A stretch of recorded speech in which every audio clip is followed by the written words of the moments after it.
La filosofía india, aunque no usaba el término griego filosofía, posee una rica tradición independiente que aborda cuestiones filosóficas universales.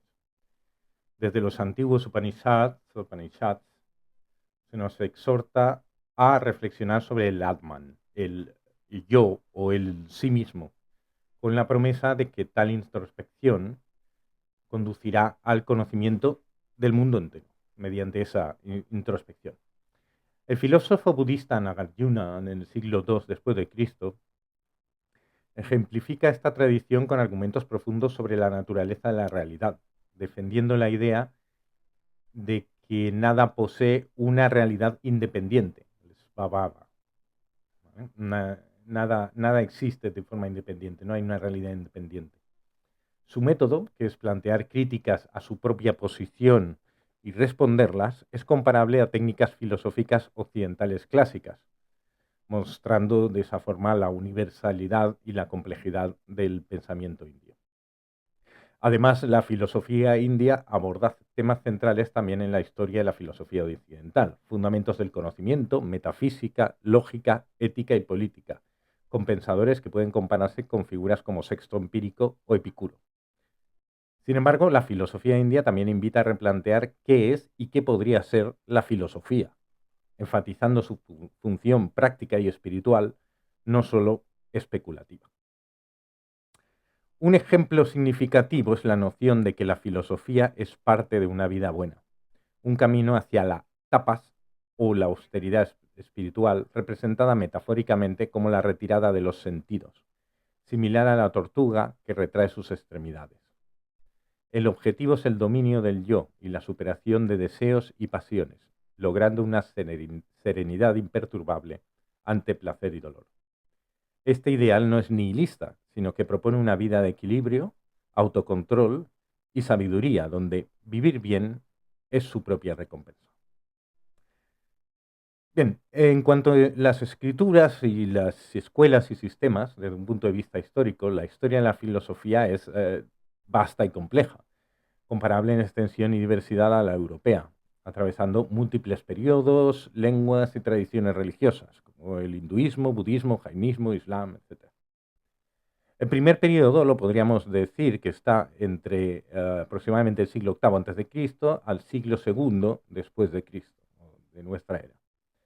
Se inicia con los Vedas, que son los textos rituales que forman la base del hinduismo, y continúa con los Upanishads, que exploran la unidad de humanidad, ritual y cosmos.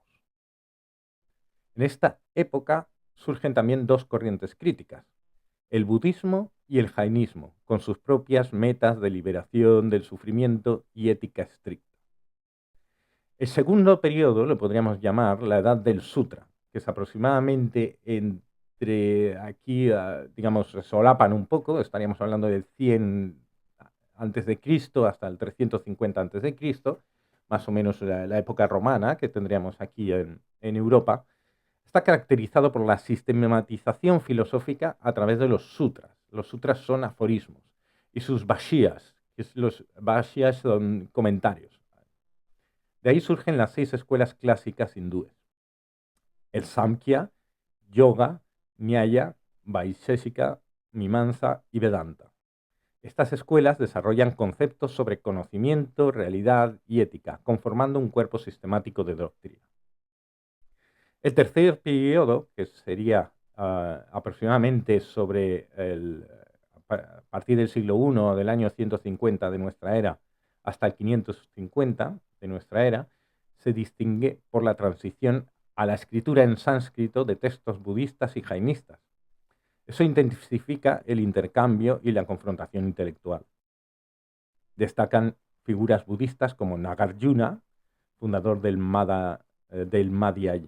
Madhyamaka, y Vasubandhu, así como jainistas como Kunda Kunda y Umaswati. Se desarrollan también nuevas técnicas de razonamiento y análisis epistemológico, que influirán en periodos posteriores. La filosofía como concepto en la India tenemos el término darsana, que es visión o perspectiva, que es muy comúnmente usado para designar sistemas filosóficos, pero puede sugerir una visión basada en la intuición más que en el argumento crítico. Por ello se prefiere Anbisiki, término que significa investigación crítica o indagación racional, y que fue empleado por los propios filósofos clásicos indios. Un ejemplo temprano de esta concepción es el Arthasastra, del siglo IV a.C., escrito por Kautilya, donde se define el Ambisiki como un método que distingue lo bueno de lo malo, lo útil de lo dañino y lo correcto de lo incorrecto, aplicable en religión, economía y política. Para Kautilya, la investigación racional es la lámpara que ilumina todas las ramas del saber y guía la acción humana. Este enfoque en la investigación y la argumentación, junto con el desarrollo de técnicas propias como Nyaya, que es lógica y deducción, y Mimamsa, interpretación de textos, marcará profundamente la filosofía india, que combina la búsqueda espiritual con el rigor metodológico. Aunque los animales no pueden hablar, han tenido un papel importante en la historia de la filosofía. En la India antigua, el animal que más influyó el pensamiento filosófico fue el caballo. No la vaca, que es más comúnmente asociada con la cultura india, fue el caballo. El caballo no es originario del subcontinente, sino que llegó con un pueblo llamado los arios, o arias, quienes introdujeron la lengua indoeuropea, que evolucionaría en el sánscrito, y las creencias que se plasmarían en los textos sagrados llamados Vedas. Los arios no fueron los primeros habitantes de la India. Antes de su llegada, existían civilizaciones avanzadas como las del Valle del Indio, en Harappa o Mohenjo-Daro, que datan del tercer milenio antes de Cristo. Estas civilizaciones tenían ciudades planificadas y comercio con lugares tan lejanos de su localización como Mesopotamia. Sin embargo, no se ha logrado descifrar su escritura ni se sabe con certeza a qué familia lingüística pertenecían, aunque posiblemente fuese dravídica. Geográficamente, la historia se sitúa en la gran llanura indo-gangética, flanqueada por montañas como el Himalaya y el Hindu Kush al norte y la meseta del Deccan al sur. En contraste con las representaciones artísticas de los pueblos prearios, donde no hay caballos, no se encuentran caballos, los Vedas mencionan al caballo con gran frecuencia. El ritual más importante era el sacrificio del caballo, un elaborado ceremonial reservado a los reyes y realizado con ayuda de los sacerdotes brahmanes. Este ritual implica liberar al caballo durante un año y luego sacrificarlo, ofreciendo sus partes a los dioses. Estas partes de cuerpos también tienen su relación con la sociedad védica. La sociedad védica estaba estructurada en un sistema de castas con 4 clases principales. Los brahmanes, sacerdotes, representados como la boca de Purusa. Purusa es la persona, un ser cósmico. Entraremos ahora en esto. Después de los brahmanes venían los kshatriyas, que son los guerreros, los reyes, que son los brazos de Purusa. Luego vienen los vaisyas, son comerciantes, agricultores, que son los muslos. Y luego los sudras, siervos y trabajadores, son los pies. Esta división se justificaba mediante una mitología cosmológica que comparaba la sociedad humana con el cuerpo cósmico de Purusa. Purusa es un ser primordial sacrificado por los dioses para crear el mundo y las castas. El Purusa es un concepto fundamental que designa tanto al yo o persona como a la totalidad del cosmos. Los Upanishads, que son textos posteriores a los Vedas, desarrollan esta idea sugiriendo que el conocimiento del Purusa o Atman, el ser interior, equivale al conocimiento del universo completo. A través de analogías, por ejemplo, comparando las partes del caballo con elementos cósmicos como el amanecer, el año, el cielo, los días, las noches, se plantea una visión holística del mundo donde microcosmos y macrocosmos están interrelacionados. Los brahmanes, expertos en rituales y sabiduría, eran intermediarios entre los dioses y los reyes, quienes dependían de ellos para obtener la protección divina, prosperidad y explicaciones acerca del origen del mundo. En el siglo V a.C., surgieron figuras como Buda y Mahavira, ambos pertenecientes a la clase de los kshatriyas, estos guerreros.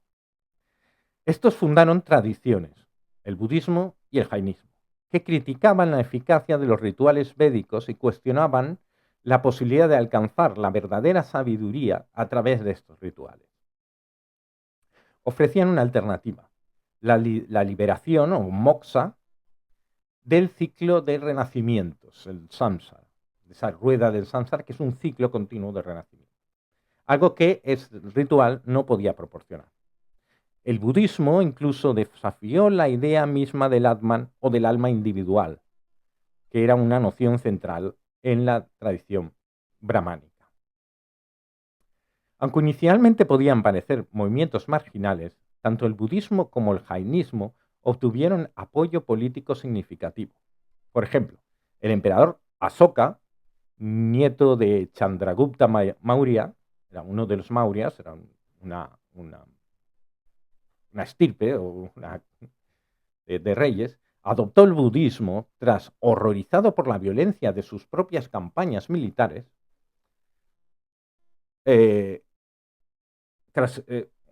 horrorizado por esa violencia, gobierna de acuerdo al budismo y gobierna de acuerdo a sus principios de no violencia y bienestar para todos sus súbditos. Sus edictos, sus leyes fueron inscritos en varios idiomas, incluyendo el griego y el arameo, lo que refleja la interacción cultural de la época.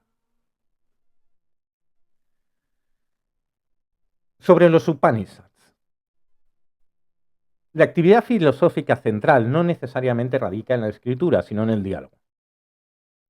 Un intercambio calmado y sincero de ideas, argumentos, ejemplos. Los Upanishads, textos antiguos de la India, son un ejemplo destacado de esta práctica dialógica similar a los diálogos platónicos. Estos textos reaccionan y elaboran las ideas de los Vedas, las escrituras revelatorias que hemos hablado antes, más antiguas de la tradición india. Los Upanishads son colecciones algo heterogéneas que combinan diálogos, anécdotas, parábolas, metáforas, consejos, poesía. Fueron transmitidos oralmente durante siglos antes de ser escritos, lo que se refleja en este estilo repetitivo y su indicación de gestos para la recitación. El que pueda leerse, por ejemplo, la Ilíada puede ver que es un canto, que está hecho para ser recitado más que para ser leído. De hecho, recordemos que, por ejemplo, a Aristóteles en su momento le llamaban el lector. Los libros no se leían, se recitaban en aquella época. Más que análisis conceptuales detallados, los Upanishads ofrecen temas amplios, especialmente la revelación de conexiones ocultas entre las cosas. De hecho, Upanishad en sí mismo significa conexión oculta o enseñanza secreta, que es derivada de la idea de sentarse cerca del maestro. Un ejemplo emblemático se encuentra en el Great Forest Upanishad, o el Upanishad del Gran Bosque, donde en la corte del rey Janaka, sacerdotes compiten para demostrar quién es el más sabio. Yajnavalkya, un brahman, supera a sus rivales en debates sobre rituales, percepción del mundo y la naturaleza del Atman. Hemos dicho que es el ser o el sí mismo. Destaca también la participación de mujeres filósofas como Gargi Vakadnavi, quien desafía a Yajnavalkya con preguntas profundas sobre la cosmología y el fundamento del universo. Es un ejemplo emblemático de un Upanishad. Los Upanishads exploran analogías entre el microcosmos, el cuerpo humano, y el macrocosmos, el universo. En este mismo Upanishad, en el del Great Forest Upanishad, o el Upanishad del Gran Bosque, voy a seguir hablando en inglés en algunas cosas, se comparan partes de un caballo sacrificial con los elementos cósmicos y se establece una correspondencia entre funciones vitales, el habla, la vista, el aliento, y elementos naturales, fuego, sol, viento, luna, cielo, tierra, espacio. Un aspecto fundamental es el vínculo entre el Brahman, el principio cósmico unificador, ¿vale?, y el Atman, el sí mismo universal, el sí mismo individual. El Brahman es descrito como la causa última, la respiración detrás de la respiración, invisible e inefable, que subyace a la percepción y al pensamiento. Los sabios se liberan y alcanzan la inmortalidad al comprender esta realidad última. Los Upanishads sostienen que la realidad última que subyace al mundo es también la realidad del sí mismo. La unidad fundamental entre individuo y cosmos implica que comprender el Atman, el sí mismo, es la clave para entender el universo, como hemos dicho. Pero reiteraré esta idea porque es una idea fundamental. El filósofo Sankara posteriormente sistematizó esta idea en la doctrina Advaita Vedanta, que niega la realidad última de las diferencias y sostiene la identidad entre el ser individual y el absoluto. La identidad. Cuando hablamos de Aristóteles, por ejemplo, en su definición de identidad, es el igual, el ser individual y el ser, y el absoluto de todo. El conocimiento del Atman, para tener el conocimiento del absoluto de Brahman, es una tarea compleja y profunda. Por ejemplo, en la enseñanza de Udakala a su hijo Svetaketu, en el Chandoya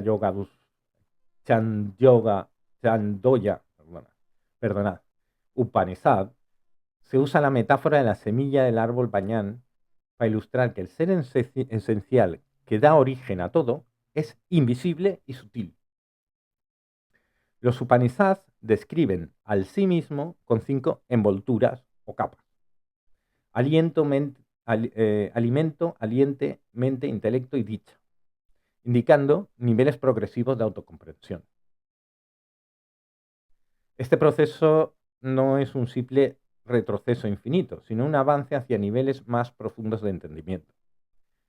Sin embargo, advierten que el Brahman o el Atman pueden ser tan fundamentales que escapan a la comprensión completa, pues son el fundamento último que no puede ser explicado por nada más. Es el fundamento último. Bien, los Upanishads, por lo tanto, presentan la visión filosófica integradora que une la experiencia humana y la realidad cósmica en un solo principio esencial, ¿vale? Para que nos quedemos con las bases de los Upanishads. Este principio, el Brahman, es simultáneamente la esencia última del universo y la del sí mismo, individual, del Atman. La filosofía de los Upanishads no solo invitan a la reflexión sobre la naturaleza del cosmos, sino que también traza un camino para la autoexploración profunda, donde entender el sí mismo es la clave para entender en todo lo que existe.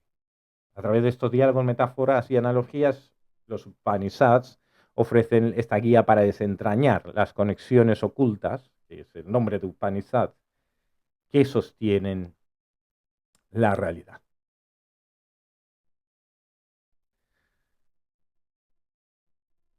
Bien, entonces, ¿qué es el yo en los Upanishads? Hay una peculiaridad en la filosofía india, especialmente en contraste con la europea, ya que la filosofía india surgió y se desarrolló siempre en un contexto religioso.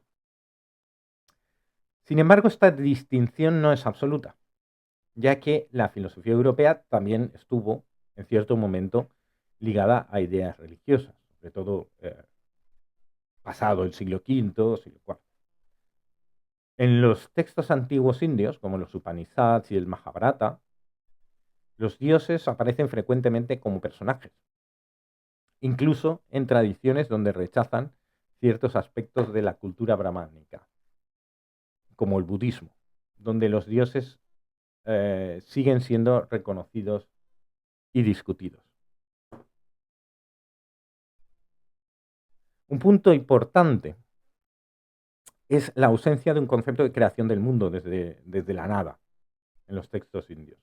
En su lugar se presenta un ciclo interminable de mundos, sin un inicio absoluto. Aunque algunos dioses como Prayapati son descritos como creadores, la divinidad impersonal de Brahman es el soporte fundamental de toda realidad, aunque rara vez se le atribuyen acciones como crear, recompensar o castigar. La moralidad, según estas tradiciones, existe independientemente de una autoridad divina activa, manifestándose a través de la ley del karma, que funciona como una especie de contabilidad cósmica. Pagarás por lo que has hecho. Bimal Krishnamurti, destacado estudioso de filosofía india, considera que los dioses en esta tradición son más un decorado cultural que elementos filosóficamente esenciales. A pesar de ellos, los dioses participan en discusiones filosóficas. Un ejemplo notable es Indra en el Chandogya Upanishad, donde aparece no como creador todopoderoso, sino como un buscador de sabiduría y del verdadero yo. La historia central relata la búsqueda de Indra y el demonio Virokana para descubrir el yo o el Atman bajo la tutela de Prajapati. Después de largos periodos de espera y paciencia, reciben respuestas iniciales que resultan ser falsas o insuficientes. Primero, el yo como la imagen reflejada en el agua. Luego, como el ser que sueña. Y finalmente, como estado de sueño sin sueños. Indra rechaza cada definición tras un proceso de reflexión personal, mostrando que el verdadero conocimiento del yo requiere un camino gradual de comprensión y de negación de ideas erróneas. El yo es presentado como algo sumamente cercano y a la vez inaccesible. No un objeto externo que pueda ser percibido con los sentidos, ni siquiera un objeto de pensamiento, pues es el sujeto que posibilita la percepción y el pensamiento. Yajnavalkya, otro sabio, explica que no se puede percibir al perceptor porque es lo que hace posible la percepción en sí misma. Por ello, el yo es conocido indirectamente, a través de la experiencia, de la conciencia y de la actividad mental, no como un núcleo o un centro de la conciencia, sino como la totalidad que impregna la experiencia cognitiva. Similar a cómo la sal impregna un conjunto sin tener un núcleo definido. Finalmente, se destaca que esta búsqueda del yo, aunque tiene resonancias místicas y religiosas, también representa un proceso filosófico profundo y un método de autodescubrimiento que no depende exclusivamente de la autoridad divina o de la percepción sensorial. La comprensión del yo se experimenta a través de la autoinvestigación y la reflexión sobre la propia conciencia, un proceso que se revela a lo largo de la narrativa de Indra y que constituye una enseñanza central en los Upanishads.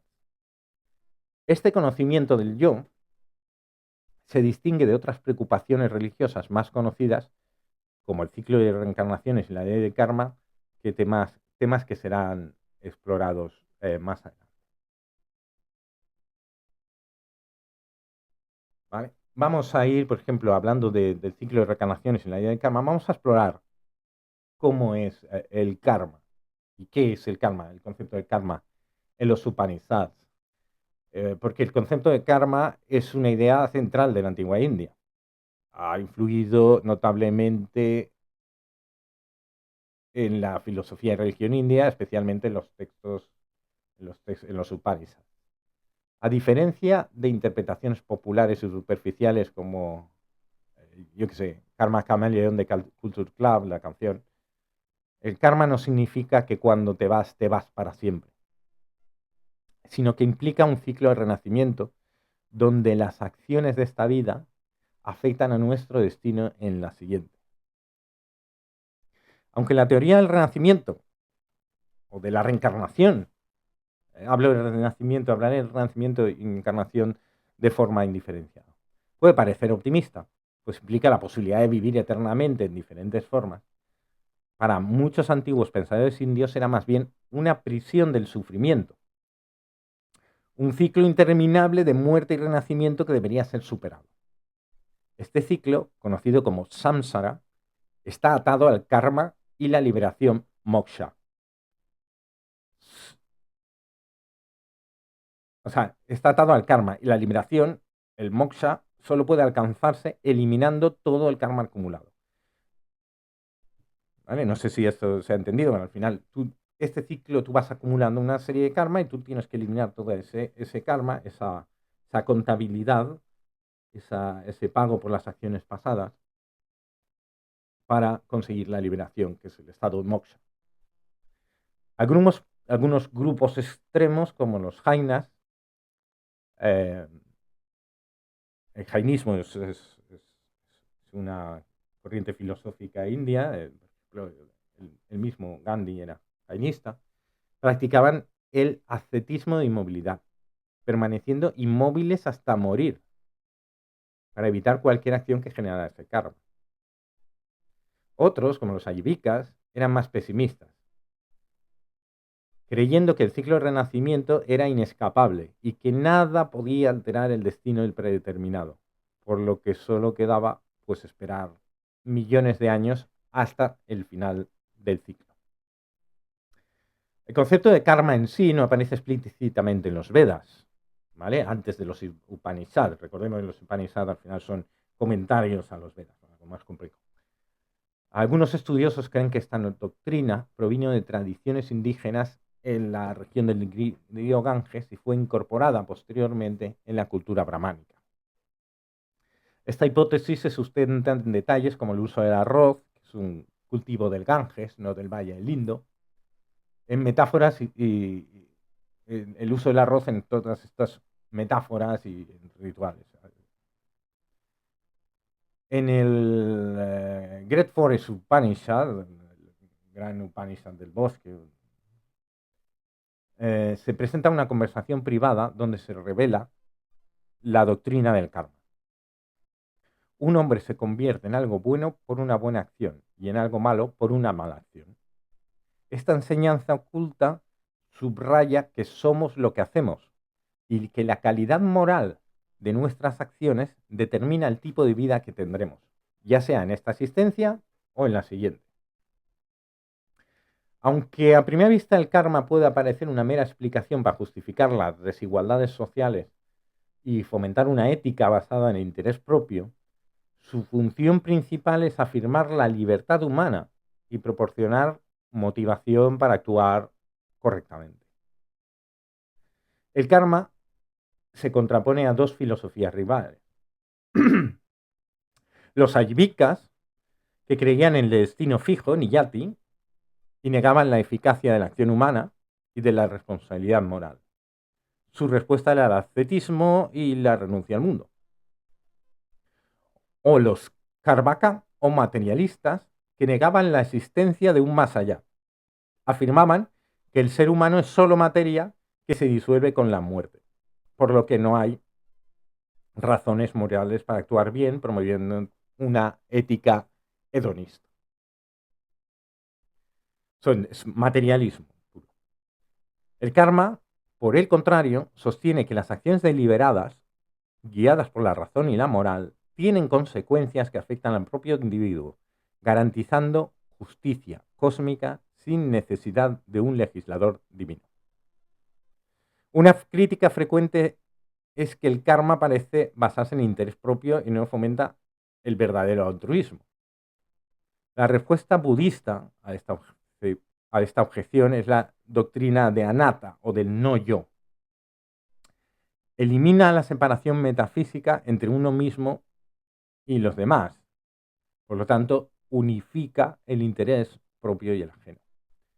Otra objeción es la evidente injusticia que podemos ver en la vida. Los malvados prosperan y los buenos sufren. Aquí la creencia en el renacimiento, de la reencarnación, cobra relevancia, ya que las consecuencias de las acciones se manifestarán en vidas futuras. Sin embargo, esto plantea la duda sobre la certeza de que la justicia va a llegar en futuras existencias. El diálogo entre Arjuna y Krishna en el Bhagavad Gita ofrece una solución sofisticada. no debe actuarse motivado por el deseo de obtener frutos de la acción, pues tal deseo no solo genera más sufrimiento. En cambio, uno debe actuar según su svadharma, el deber o la naturaleza propia, con desapego respecto a los posibles resultados. Así, la acción virtuosa es aquella libre del apego a las recompensas, aunque éstas puedan coincidir con las consecuencias positivas del karma. En la antigua India, el poder de los brahmanes no derivaba de ejércitos y riquezas, sino del conocimiento, especialmente del dominio del lenguaje y de los rituales. La literatura védica, que incluye los Vedas y los Upanishads, es uno de los testimonios más antiguos y relevantes de esta relación íntima entre autoridad y lenguaje, con un fuerte énfasis en el habla correcta como vehículo de poder espiritual y social. Panini, quien vivió aproximadamente en los siglos VI y V a.C., es una figura clave en la historia de la lingüística. Su obra principal, el Astadhyayi,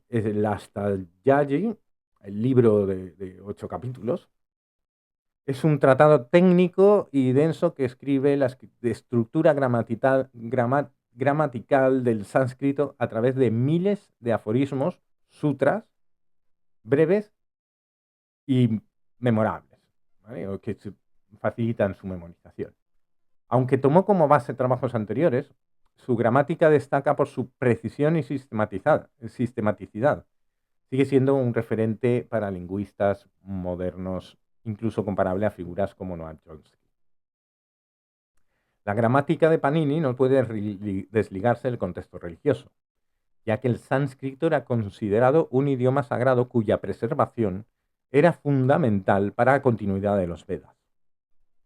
Sin embargo, su obra no es un comentario médico, sino un estudio sistemático del sánscrito en general, que abarca desde ejemplos cotidianos hasta complejidades lingüísticas. La recepción de su obra siguió un patrón típico en la filosofía india. Se añadieron capas y capas de comentarios para explicar, ampliar e incluso corregir las reglas originales. El más destacado de estos es el Mahabhashya de Patanjali del siglo II a.C., que reafirma la importancia religiosa del estudio gramatical, indicando que la gramática debe estudiarse para preservar los Vedas. Panini introdujo el uso de abreviaciones y variables para generalizar reglas que se aplican a múltiples casos, una técnica que recuerda a la lógica formal. Por ejemplo, designar V como verbo para establecer reglas sobre la formación del pasado en inglés sería una analogía a su método. Contrario a la enseñanza occidental tradicional, que centra la oración en sujeto y predicado, Panini coloca la acción en el núcleo de la gramática. Define roles temáticos o caracas que indican la función de los sustantivos en relación con la acción. Sustantivo es agente, paciente, instrumento, donante, objetivo y lugar. Por ejemplo, en Devadatta está cocinando arroz, Devadatta es el agente, el arroz es el paciente, y otros elementos pueden añadirse para especificar lugar o instrumento. Esta teoría se distingue de la gramática griega y latina, pues los caracas no coinciden exactamente con los casos gramaticales, sino que representan roles semánticos que pueden expresarse con distintos marcadores según el texto. Panini organiza sus reglas de modo que las generales se establecen primero y las específicas, que pueden anular a las anteriores, vienen después, similar a como en inglés un verbo que termina en e, solo añade una d para el pasado, como like it, o lo que sea, ¿vale? Digamos, reglas específicas. Este enfoque facilita la sistematización y la precisión en la aplicación de las reglas. Aunque la gramática describe la estructura del lenguaje, su misión es normativa. Enseñar cómo se debe hablar correctamente, no simplemente cómo se habla. Para esto, los paninianos establecieron el concepto de sista, los bien educados ocultos. cuya habla correcta refleja un carácter moral y educativo elevado. La gramática representa, por lo tanto, el habla ideal de esta élite. Un ejemplo interesante es la aceptación pragmática de agentes inanimados. La olla cocina el error, la olla cocina el arroz. Algo rechazado por los lógicos nayayicas que consideran el agente solo a un ser vivo. Panini, en cambio, se basa en el uso real del lenguaje. Una cuestión profunda planteada es si la gramática refleja la estructura de la realidad o solo el uso lingüístico. Panini se limita a las reglas sintácticas, aunque algunos intérpretes sugieren que implícitamente considera el significado, la semántica, para determinar roles y formas verbales, especialmente en la formación de la voz pasiva. Patanjali, por ejemplo, distingue entre la palabra vaca y el objeto real, definiendo la palabra con el sonido por el cual se comprende el significado, el artha. Esto introduce problemas filosóficos clásicos, como el problema de los universales, que será tratado más adelante por otras escuelas indias. Los gramáticos desarrollaron herramientas conceptuales como la distinción entre usar y mencionar una palabra, que es similar al uso moderno de las comillas, ¿no? Que es mencionas y no usas, y formularon leyes básicas de razonamiento, como la doble negación, el principio del tercero excluido, mostrando un diálogo cercano con los lógicos indios. La tradición gramatical india, encabezada por Panini, no solo influye en la lingüística, sino también fue base para escuelas filosóficas posteriores, como el Mimamsa, que defendían la naturaleza fija y sagrada del idioma sánscrito. Mantenía así un vínculo estrecho entre gramática, religión y la cultura brahmánica. Panini se sitúa entre la espiritualidad de los Upanishads y las críticas a la cultura brahmánica, anunciando un diálogo filosófico que continuará con figuras como el Buda, el gran crítico del brahmanismo. En cuanto a Buda, el Buda intentaba encontrar un problema fundamental, era el sufrimiento y la vida. El Buda comienza con una afirmación profunda. La vida es sufrimiento, dukkha. Esta verdad, aunque ciertamente sombría, es universal y difícil de escapar, pues generalmente no se percibe como problema. La muerte no ofrece escape, ya que según la doctrina de la reencarnación y el karma, tras la muerte se inicia otro ciclo de sufrimiento. La única liberación posible es a través de una comprensión profunda de nuestra propia condición, que incluye la realización de que no existe un yo, que incluye el entender que no existe un yo permanente que necesite ser liberado. Bueno, según la leyenda, el Buda nació como un príncipe en la casta Kshatriya de los guerreros, con un nacimiento milagroso que vino precedido por el sueño de su madre con un elefante blanco. Desde su nacimiento mostró señales extraordinarias, proclamando que la vida estaba llena de sufrimiento y que su misión era liberar a dioses humanos. Sin embargo, su juventud transcurrió en un absoluto lujo,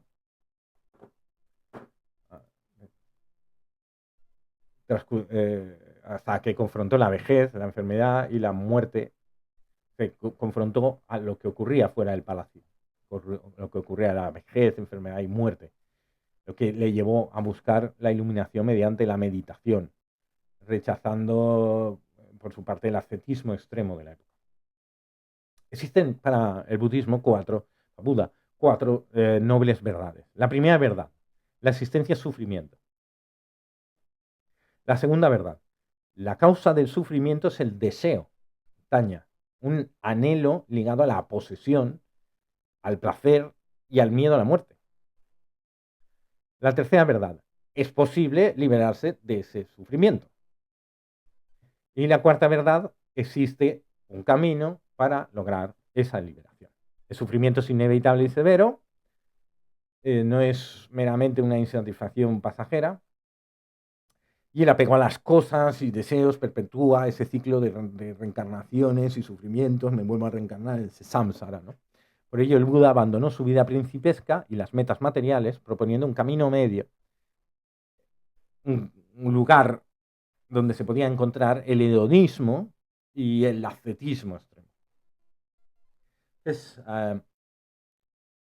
contrario a la tradición brahmánica, que concebía un yo eterno, el Atman. El Buda enseñó que el yo es una agregación cambiante de 5 grupos o hips o khandhas, que es forma física, sensaciones, percepciones, formaciones mentales y conciencia. Estos elementos son momentáneos y no constituyen un yo permanente. Esta visión explica cómo la reencarnación ocurre sin un yo fijo, mediante una continuidad causal sin una identidad absoluta. Aunque se rechaza un yo inmutable, el ciclo kármico y de renacimientos persiste por una continuidad causal entre las, digamos, agregaciones de la vida. Esta visión es ilustrada con la analogía del carro, que es, en algunos casos, algunos comentaristas hoy en día hablan de la bicicleta. El carro es una convención que designa un conjunto de partes, pero no una identidad independiente. ¿Cuántas cosas le tenemos que quitar al carro o a la bicicleta para que deje de ser un carro? De manera similar, el yo es una etiqueta conveniente para un flujo de componentes que cambian. El yo somos un flujo de componentes que no paran de cambiar. ¿Cuántas cosas quedan de nuestra bicicleta o cuántas piezas les hemos quitado de nuestro carro? El Buda comparó su enseñanza con una balsa construida para cruzar un río peligroso. Es útil para alcanzar la otra orilla, que es la liberación, pero no es útil para llevarla una vez cruzada. Esto implica que su enseñanza tiene un valor instrumental, no dogmático. Sin embargo, esto no significa que la verdad sea irrelevante. Más bien, el conocimiento verdadero es el medio para liberarse del sufrimiento del sufrimiento y del apego, incluso a la verdad. Perdona, quiero decir, el conocimiento verdadero es el medio para liberarse del sufrimiento y el apego, aunque sea a la verdad, se puede convertir en un obstáculo. El Buda enfatiza esa importancia de la verdad, la bondad y la conveniencia en el habla, rechazando la mentira incluso si parece beneficiosa. Sin embargo, existen relatos posteriores que admiten mentiras compasivas, como expedientes para salvar vidas, por ejemplo, el paréntesis del padre y sus hijos en el Sutra del Loto. La enseñanza de Buda no es solo intelectual, es práctica y transformadora, advirtiendo contra la comprensión superficial que solo busca ganar debates o satisfacciones egoístas. El abandono del deseo, por su parte, conduce a la renuncia a los actos dañinos, pero la compasión activa es un elemento fundamental del budismo. La acción hábil, kusala, incluye conducta moral y compasiva, desarrollada a través del noble óctuple sendero, que comienza con la visión correcta y culmina en la concentración y la atención plena. Aunque las motivaciones basadas en deseos egoístas, como una reencarnación favorable, no es alentada, es más bien desalentada, la práctica virtuosa, el tener la virtud diaria, es esencial para el progreso hacia la liberación. Se señala que el estado del arahat, digamos, el iluminado, puede trascender la preocupación por el mérito kármico, actuando naturalmente bien sin deliberación ni deseo. La virtud y la compasión pueden adoptar distintas formas según el nivel alcanzado en el camino, reflejando una transformación interior profunda que reemplaza el apego con la generosidad y el altruismo.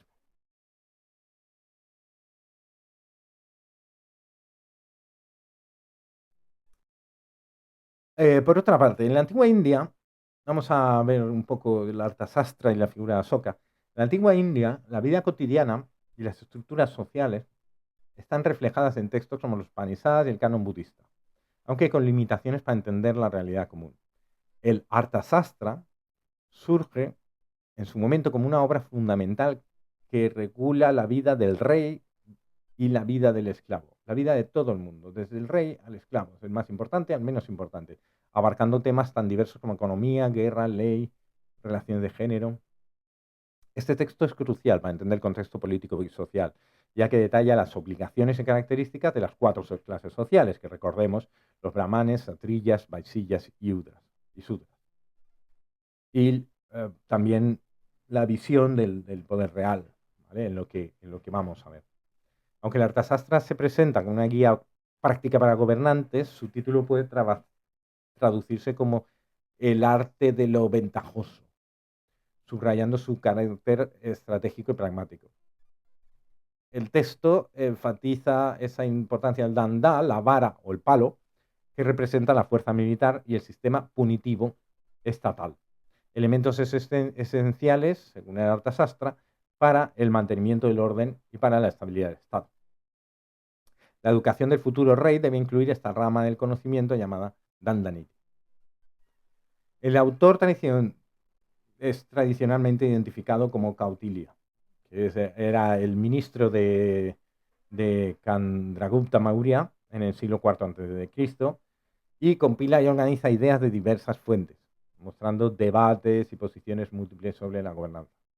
En muchos casos, Kautilya adopta posiciones pragmáticas que equilibran extremos, indicando un cierto pensamiento más político, vivo y dinámico. El texto oscila entre un enfoque puramente moralista y otro pragmático, casi maquiavélico en algunos casos. Por un lado, destaca la importancia del Dharma. El Dharma es el deber y la conducta correcta.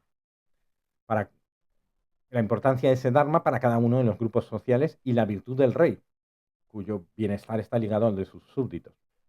Por otro lado, tiene esa parte más pragmática y maquiavélica que aconseja tácticas de espionaje, manipulación, uso estratégico del castigo, incluso la mentira, para mantener el poder y la estabilidad.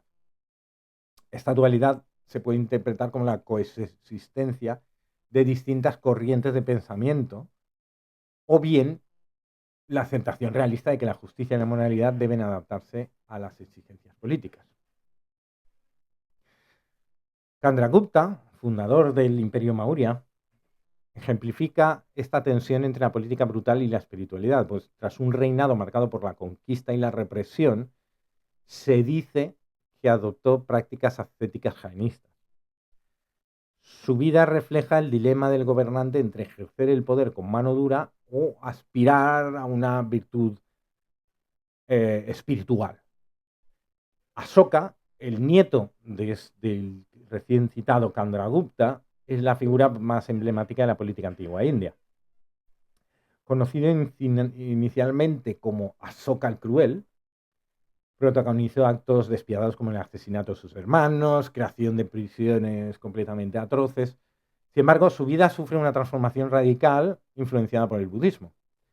Se convierte en un gobernante que abomina la violencia y promueve la virtud y la compasión, simbolizando pues, un cambio entre, digamos, el palo y la zanahoria.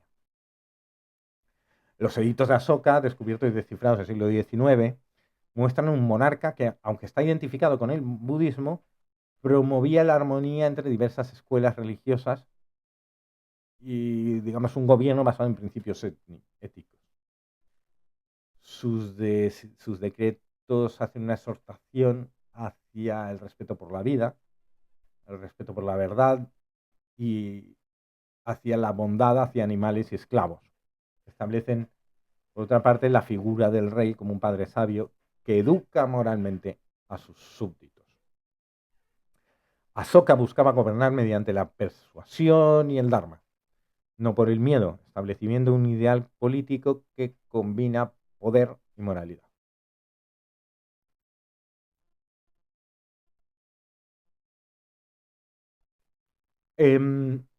Ahora voy a entrar en cuál es la condición de la mujer en la antigua India. Como contexto general, las mujeres por aquel momento representaban, como no puede ser de otra forma, aproximadamente el 50% de la población, pero en la literatura antigua, compuesta mayoritariamente por hombres y para hombres, no eran consideradas ni mucho menos como la mejor mitad. El Código de Manu expresa claramente una visión misógina. Establece incluso que la esposa debe ser sumisa y venerar a su esposo como un dios, incluso si no es virtuoso. La reencarnación y los tratados políticos y filosóficos reflejan la idea de que ser mujer era una desventaja. Las excluía de todas posiciones de liderazgo o de sabiduría filosófica. Sin embargo, se reconoce que la vida de renuncia espiritual estaba abierta a mujeres, aunque con algunas controversias y limitaciones con respecto a los hombres. Kautilya, en el Arthashastra que hemos comentado antes, describe reglas severas sobre el control social de las mujeres, castigos por coqueteo, regulación del divorcio principalmente a favor de los hombres y un trato tremendamente desigual en delitos sexuales. Se reconoce un tipo de matrimonio incluso basado en el rapto, aunque se limita, digamos, en esos casos se limita la transferencia de propiedad. El interés, quiero decir, que no se transfiere la propiedad con el hecho de casarme a través de un rapto. Me caso con ella, pero no me quedo con su propiedad. El interés del texto, del Arthashastra, se centra en la regulación de la sexualidad femenina y la propiedad. Deja poco espacio para otra consideración social o otra consideración espiritual. En las prácticas védicas, en cuanto al papel ritual, aunque solo los hombres podían realizar sacrificios, la presencia de la esposa era imprescindible para la eficacia del ritual. La mujer era vista principalmente como un medio para que el esposo cumpliera sus propósitos religiosos y reproductivos. Se consideraba que el alma, el Atman, que hemos comentado antes, tenía género masculino y que la mujer era una manifestación secundaria, lo que refuerza su posición inferior. El matrimonio, por otra parte, se entendía como una forma de perpetuación del hombre a través del hijo, especialmente del varón.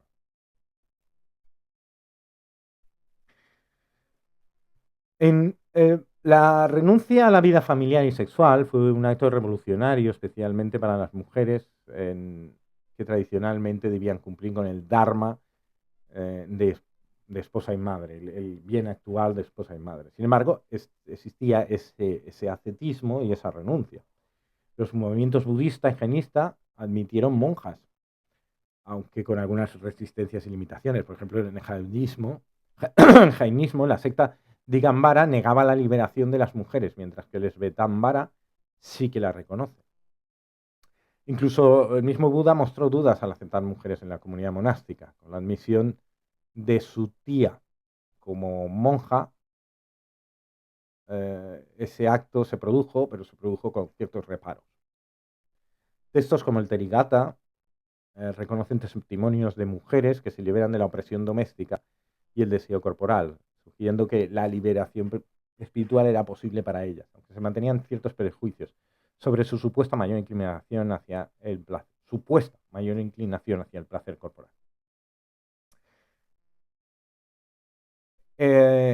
A pesar de la predominancia masculina, existen algunas figuras femeninas notables en los textos sagrados. Por ejemplo, Darcy Kagnavi, que hemos hablado de ellas, es la filósofa que debate con el maestro Yajnavalkya en los Upanishads, mostrando habilidades intelectuales excepcionales, aunque finalmente es silenciada.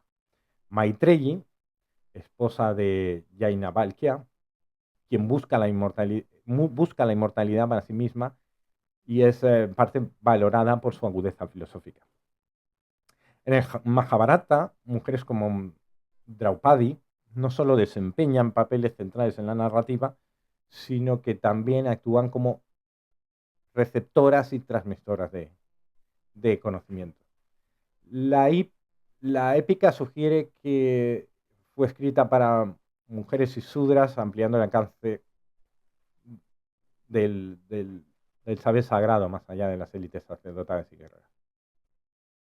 El caso de Sulava es un caso en el que una filósofa, por así decirlo, desafía las normas. Está narrada en el Mahabharata y es un ejemplo impactante de una mujer filósofa en la antigüedad. Ella es una zeta que ha alcanzado la liberación. Cuestiona a Hanaka, un rey que afirma haber logrado la iluminación sin renunciar a sus deberes reales. Sulava entonces utiliza el yoga y la dialéctica para desafiar las ideas tradicionales, negando que el verdadero ser tenga género y mostrando la incompatibilidad entre la vida política y la liberación espiritual. No puedes liberarte espiritualmente con una vida política. Su discurso es considerado superior incluso al de Gargi, que hemos mencionado antes, reforzando la noción de que la sabiduría y la liberación están más allá de las categorías de género. Su existencia como personaje y su mensaje representan, por lo tanto, un desafío a las ideas tradicionales sobre la inferioridad femenina y sobre la incapacidad de las mujeres para la renuncia espiritual. De todas maneras, al final hay que cuestionar si esas mujeres sabias realmente existieron o fueron, digamos, figuras literarias para transmitir ciertas ideas. ¿Vale? La representación de estas mujeres a menudo es masculinizada. ¿Vale? De esto refuerza esta idea de que la autoridad intelectual y espiritual estaba mediada por la perspectiva masculina. No obstante, la inclusión de estas figuras femeninas sí revela las tensiones y las complejidades en la percepción de género dentro de la cultura india antigua.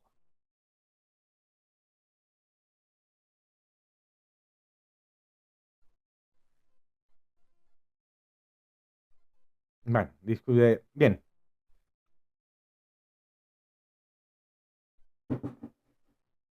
seguiré en otra ocasión. Esta ha sido la primera parte. Básicamente, estoy. Todos estos conceptos están sacados del, del, del libro Classical Indian Philosophy, que es de Peter Adamson y Jonathan Guarnieri, de Adamson y Guarnieri, que os recomiendo adquirir. No existe una versión en castellano, solo existe una versión en inglés, aunque me consta que la orientalista Raquel Fernández está trabajando en una traducción, por lo tanto, os recomiendo si os interesa este libro. Por último, bueno, seguiré en pocos días con esta historia o este seguimiento de la filosofía clásica india.